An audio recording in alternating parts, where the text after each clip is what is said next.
পার্শে মাছ আমাদের মধ্যে অনেকেরই বেশ প্রিয়। আর বিশেষ করে এই শীতে টমেটো ধনেপাতা দিয়ে পার্শে মাছের ঝাল যারা খেয়েছেন তারা জানেন গরম ভাতের সাথে এটা খেতে ঠিক কতটা সুন্দর লাগে। নমস্কার বন্ধুরা, আপনারা দেখছেন অ্যাসর্টেড রেসিপিস আর আপনাদের সাথে আমি আছি সুচিস্মিতা। চলুন তাহলে রেসিপিটা শুরু করা যাক। আমি এখানে 5টা পার্শে মাছ নিয়েছি। মাছগুলোকে কেটে আঁশ ছাড়িয়ে ভালো করে ধুয়ে পরিষ্কার করে রেখেছি। এবার এই মাছগুলোতে নুন হলুদ মাখিয়ে নেব। দিয়ে দিলাম 1 চা চামচ নুন আর 1.5 চা চামচের মতন হলুদ গুঁড়ো। ভালো করে মাখিয়ে নিয়ে একটুখানি রেখে দিচ্ছি মিনিট 10-এর জন্য। কড়াইতে 2 টেবিল স্পুনের মতন সর্ষে তেল দিয়ে দিচ্ছি। মাছ রান্না অবশ্যই সর্ষে তেলেই করতে হবে। তেলটা গরম হয়ে গেলে মাছগুলো ভেজে নেব। এবার আপনাদের বলে দিই, আপনারা যদি চান মাছগুলো হালকা ভাজতে পারেন, তবে আমাদের বাড়িতে সাধারণত একটুখানি ভালো করে ভাজা হয়, তো আমি ভালো করেই ভেজে নিচ্ছি।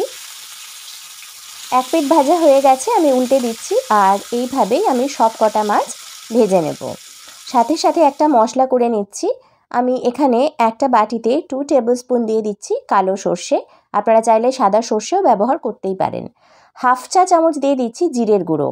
আর এটা একটা স্পেশাল ইনগ্রেডিয়েন্ট যেটা আমি মাছের ঝালে বা এই জাতীয় মাছের ঝালে ব্যবহার করি। টেস্ট কিন্তু বেশ অন্যরকম হয়।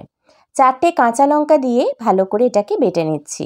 ঝালটা অবশ্যই আপনারা আপনাদের পছন্দ মতো দেবেন। আচ্ছা, এই মাছগুলো ভাজা হয়ে গেছে, তুলে নিচ্ছি। বাকি মাছগুলো এরপর আমি ভেজে নিচ্ছি। সবগুলো মাছ ভেজে নেওয়ার পর অবশিষ্ট তেলে আমি 1/2 চামচেরও কম কালো জিরে ফোড়ন দিয়ে দিলাম। আর একটা মিডিয়াম সাইজের পেঁয়াজ একটু মিহি করে কুচিয়ে নিয়ে দিয়ে দিচ্ছি। পেঁয়াজটা ভেজে নেওয়ার পর একটা মিডিয়াম সাইজের টমেটো মিহি করে কুচিয়ে আমি এর মধ্যে দিয়ে দিলাম। টমেটোটাও একটু ভালো করে নেড়ে চেড়ে গলে যাওয়া পর্যন্ত একটু অপেক্ষা করছি। দিয়ে দিচ্ছি 1 চা চামচ নুন আর 1/2 চা চামচ হলুদ গুঁড়ো। তারপর ভালো করে আবার একটুখানি মিশিয়ে নিচ্ছি। টমেটোটা মোটামুটি গলে গেছে। এবার এর মধ্যে সর্ষে, জিরে গুঁড়ো আর কাঁচা লঙ্কা দিয়ে যেটা বেটে রেখেছিলাম সেই বাটা মশলাটা দিয়ে দিলাম। আচ্ছা, সর্ষে তেলে দেওয়ার পর খুব বেশিক্ষণ নাড়তে নেই, একটুখানি নেড়ে চেড়ে নিয়েই এর মধ্যে ওই বাটিটা ধুয়ে আমি জল দিয়ে দিচ্ছি। 1/2 বাটির মতো জল আপাতত দিচ্ছি, তারপর যদি প্রয়োজন মনে করি আরও দেব।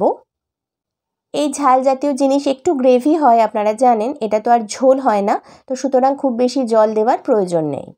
ঝোলটা একটু ফুটে উঠলে এর মধ্যে আরও 3টে কাঁচা লঙ্কা আমি দিয়ে দিচ্ছি।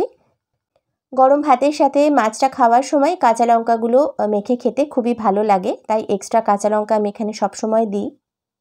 আমি নুনটা চেক করে দেখেছিলাম একটু কম ছিল, তাই আরও 1/2 চা চামচ নুন দিয়ে দিলাম। এর মধ্যে এটা কিন্তু ফুটে উঠেছে, তাই এই ভেজে রাখা মাছগুলো এর মধ্যে দিয়ে দিলাম। সবকটা মাছ সর্ষের গ্রেভির মধ্যে একটু নাড়াচাড়া করে নিয়ে ঢাকা দিয়ে মিনিট 2 লো ফ্লেমে একটুখানি হতে দেব। প্রায় 2 মিনিট হয়ে গেছে, ঢাকাটা খুললাম। আর এই রান্নাটা কিন্তু এখন একদম রেডি। এবার ওপর থেকে আমি একটুখানি ধনেপাতা কুচি ছড়িয়ে দিচ্ছি।